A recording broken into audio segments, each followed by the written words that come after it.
udah mulai boleh pilih-pilih mobilnya dulu nih Pak Alex? Kembali, kita lihat dengan DP 30% itu kira-kira cicilannya itu bisa berapa. Cicilan bisa berapa, kita patokannya adalah kita punya income itu sepertiganya ya, untuk dijadikan cicilan mobil.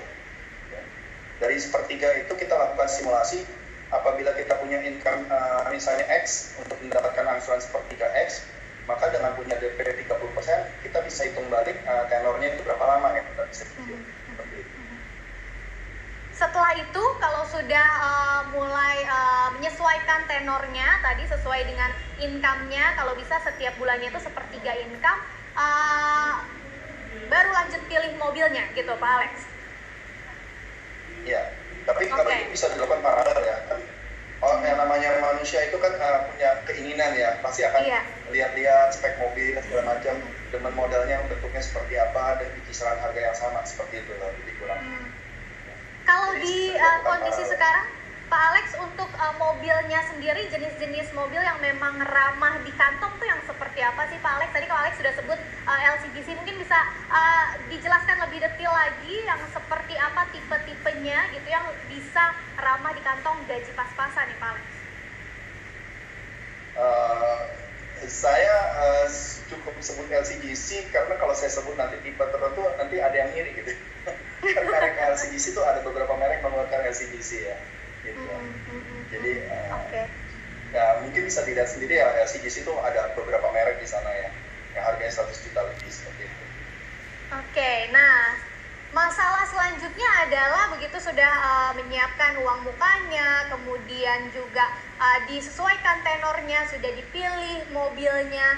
Kadang-kadang kita bingung gitu Pak Alex untuk memilih sumber pembiayaannya karena ada banyak banget gitu kan ya. Kalau Pak Alex sendiri sarannya seperti apa?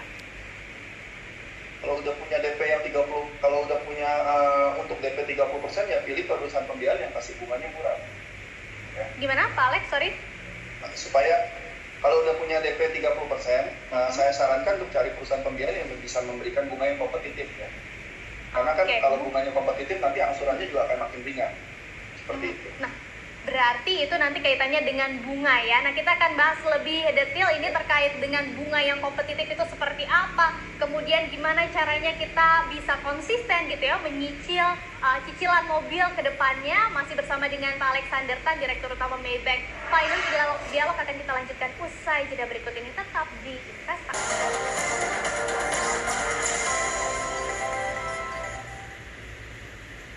Lagi Invest Time dan kita masih membahas tema gaji pas-pasan miliki mobil impian bersama dengan Alexander Tan, Direktur Utama Maybank Finance lewat sambungan Zoom. Pak Alex, kita masih akan melanjutkan dialog yang tadi, seru banget. Tadi sudah disampaikan Pak Alex gimana sih tips-tipsnya untuk milih-milih mobil yang sesuai keinginan, kemudian juga sesuai kemampuan keuangan gitu ya, gimana cara nyiapin DP-nya, kemudian nyesuaiin tenornya. Pak Alex, ternyata udah ada banyak nih yang masuk pertanyaan ke Instagram CNBC Indonesia. Kita lihat dulu ya Pak Alex ya, ntar kita bahas bersama. Kita lihat pertanyaan yang pertama dari @primastuti Dewi, apa ada tenor cicilan mobil yang lebih panjang dari 5 tahun?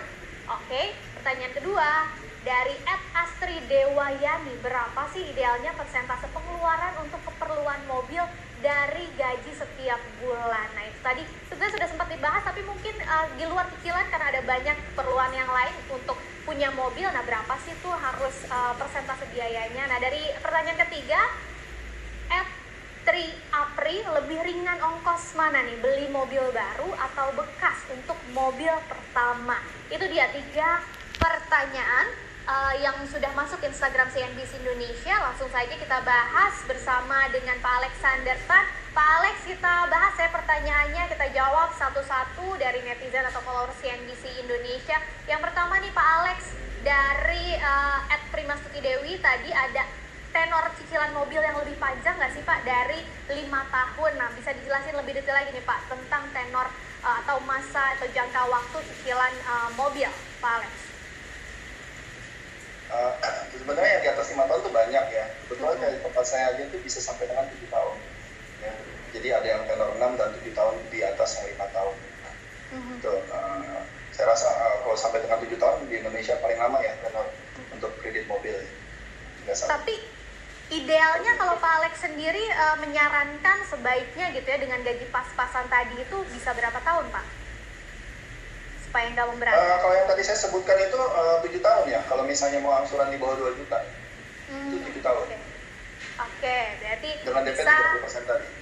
Iya, dengan catatan tadi. Nah, kemudian ada pertanyaan lagi tadi dari @Astri Dewayani. Tadi kita sudah bahas untuk cicilan saja bisa 30% atau sepertiga dari pendapatan. Nah, tapi kalau untuk persentase pengeluaran untuk keperluan mobil secara keseluruhan gitu Pak Alex, bukan cuma cicilan aja, tapi biaya-biaya yang lainnya itu minimal atau mungkin idealnya berapa sih untuk persentase dari total pendapatan kita setiap bulannya Pak Alex?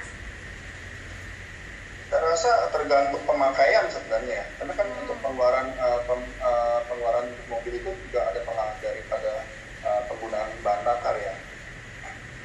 Penggunaan bahan bakar itu pengaruh. Jadi kalau misalnya sering jalan jauh-jauh pasti penggunaan bahan bakarnya lebih banyak, sehingga yang keluarkan untuk biaya untuk mobil ini jadi lebih besar juga. Tapi mungkin nggak, kalau bisa gitu ya, nggak jauh-jauh dari 30% tadi ya, hanya nambah dikit aja, mungkin 30-40% gitu ya Pak Alex? Ya masih oke lah, seperti itu ya. Tergantung gajinya juga ya, kalau gajinya masih di atas itu, ya bisa spendingnya lebih besar ya.